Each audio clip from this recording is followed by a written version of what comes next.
Alors, donc justement, c'est le poste donc, de directeur technique qui était le vôtre et qui par la suite a été occupé par un étranger.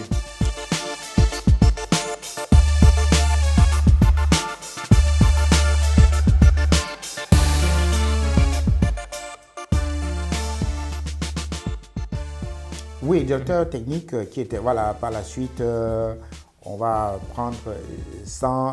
Je ne vais pas étaler dans les détails. Ok, non, mais c'est un détail quand même parce qu'en fait, il faut le dire, là je suis à Pise, je suis en France, il faut bien en Italie. Il faut le dire, à l'époque, on a beaucoup de rapports avec la France. Et donc le directeur général, qui est un Français, recrute à peine un capiste, mais c'était vraiment pas quelqu'un de compétent, qui vient de la France, juste pour quelques jours, et plus tard va devenir donc le directeur technique. Et donc moi, ça m'a énervé et j'ai démissionné. C'est donc comme ça que je m'en vais monter ma première imprimerie. Ok, donc vous partez, vous quittez de l'entreprise avec un choc. C'est un choc mais préparé parce que je me préparais déjà à partir. La gestion déjà de ce directeur ne me plaisait pas du tout à l'époque, donc il faut bien le dire. Hein. C'est quelqu'un qui touchait à l'époque plus de 3,5 millions. En 80... On est en 1999. 3,5 millions de francs CFA. Oui, 3,5 millions de francs CFA. Et il est français, le directeur général? Oui, bien sûr, il était français. Et puis moi, à l'époque, je touchais à combien? Je touchais peut-être 600 000. Donc, c'était pas... moi, je ne m'étais pas à l'aise dans ce que je pouvais faire. Pourtant, c'est moi qui faisais tout le boulot. Je faisais tous les devis, je faisais toute la production, je faisais tout. Tout est posé sur ma tête. Je travaillais 16 heures par jour. Donc, je faisais 2 quarts de travail pour coordonner parce qu'il y avait 3 quarts. Donc, j'estimais que ce n'était pas bon et c'est pour ça que j'ai démissionné. Ok.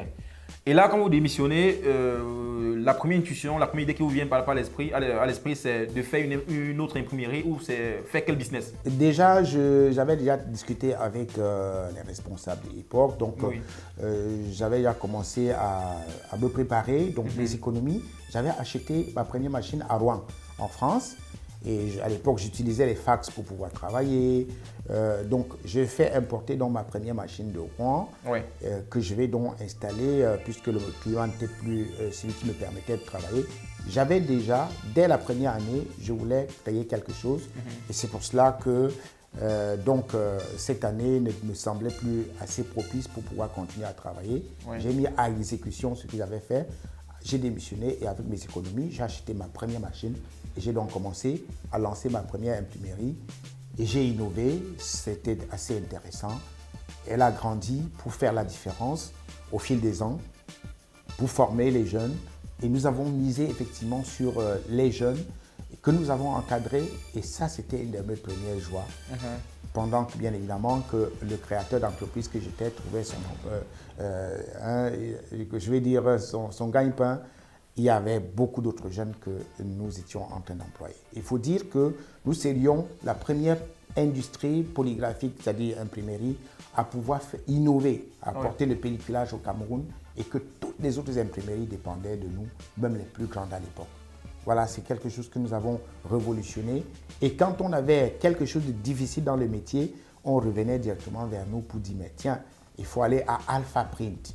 Alpha Print, dont le slogan était bien la qualité d'abord et qui reste la qualité d'abord. Ok, très intéressant, monsieur Nanfak Simon. Voilà, donc on va donc cheminer avec Alpha Print de 1999, donc à partir de cette date-là, pour repartir complètement.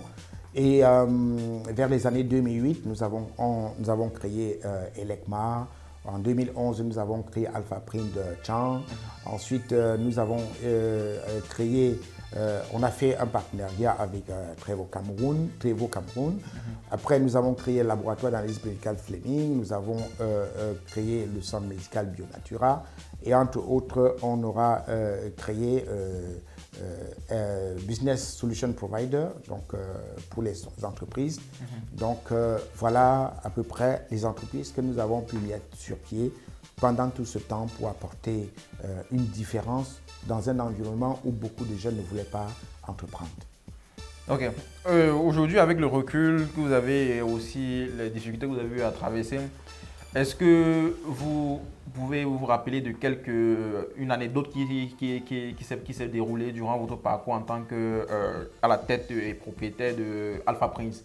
Est-ce qu'il y a un événement qui vous a marqué, qui selon vous, qui est resté parlant pour vous jusqu'à aujourd'hui? Oui, bien évidemment, ça, il faut bien le dire. Hein. Oui. La première chose que je vais dire, c'était une frustration. C'est là où nous avons eu un redressement fiscal.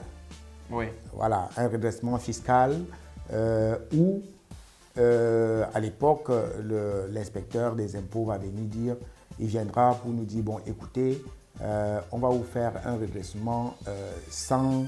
Il y a un mot qui avait été utilisé à l'époque. En fait, ça veut dire que c'était un redressement, comment je vais dire, sans aucune base. Voilà, voilà. Donc, ce qui fait que on va nous faire un contrôle sur 3 mois et à la fin, on vous fait un redressement fiscal. Et donc, un choc dur. C'était un choc très dur. On a payé. On a payé. Il faut dire également que à l'époque, Enio a apporté ce qu'on appelait une prime, j'ai oublié les noms à l'époque, donc par kilowatt, par ampère que vous avez souscrit. Et donc, c'était des taxes qui étaient très fortes. Nous avons quand même payé tout ça à l'époque.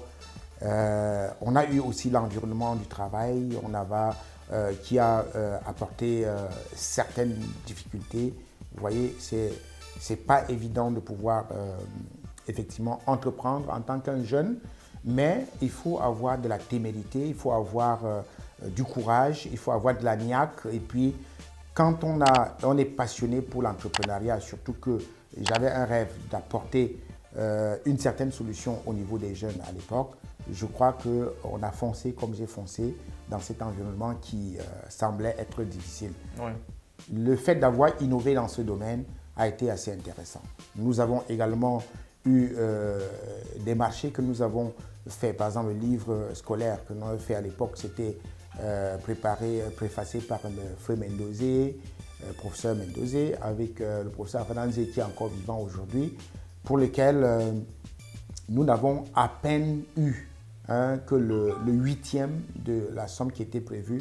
Pourtant, nous avons livré toute la marchandise, on a fait toutes les livraisons des livres. Le livre a fait pratiquement 6 ans au programme scolaire et nous avons été complètement balayés. Oui. On n'est pas rentré dans notre production. On a également donc ça c'est donc la plus grosse erreur de votre business. Voilà, donc vous avez vendu à crédit. Vous avez vendu à crédit. Avoir fait confiance sur la production des livres. Des livres scolaires, voilà. Okay. Les mêmes choses s'est répétées avec un certain anglophone, oui. dont qui faisait les livres anglophones. Oui. Donc voilà les deux frustrations assez fortes on peut parler des volcans. Oui. Qui ont en fait qui ont bousculé Alpha Prince. Voilà. Ok. Wow, très intéressant. Et donc avec le recul aujourd'hui, on ne conseille pas à quelqu'un de faire du crédit? Non, non. Ça, il faut véritablement à la limite annuler complètement. Quel que soit même son poste managérial et tout. Quel que soit, il faut éviter le crédit parce que si vous montez une entreprise et que vous faites du crédit, il y a beaucoup de gens qui se joueront de vous parce que vous allez aller au tribunal et on va traîner pendant des années et vous allez perdre. Alors, vous allez perdre votre temps, votre argent et même si vous gagnez, en fait, vous avez perdu. Beaucoup Donc, de temps. je crois qu'il faut limiter. Il vaut mieux ne pas produire que de produire à crédit. Ouais. Extrêmement important, c'est un conseil que je donne aux uns aux autres.